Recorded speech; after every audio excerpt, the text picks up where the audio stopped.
Gradonačelnik Zvonimir Novosel sa svojim zamjenicima je primio balerine baletnog studija Jastrebarsko povodom odličnog uspjeha na jakom međunarodnom natjecanju u Poreču.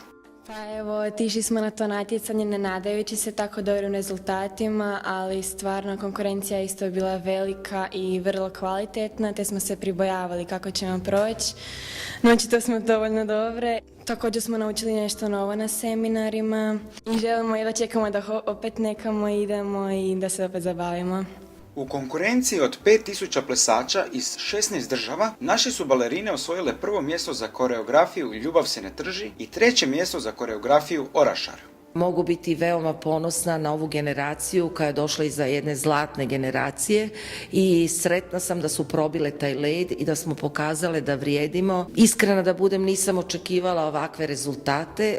Mislim, naravno da sam se nadala jednom od 3 mjesta, ali ovo prvo me posebno iznenadilo i obradovalo i ponosna sam na djevojke kako su se hrabro nosile u toj konkurenciji. Vodstvo grada Jastrebarskog ovaj je uspjeh balerina odlučilo simbolično nagraditi, te je odluka o nagradi svečano predana voditeljici baletnog studija. Držim im palčeve da i dalje budu uporne i da uz puno ljubavi, truda, rada nastave dalje, jer samo tako će uspjeti i rezultati će doći sami po sebi ako se budu davale do kraja.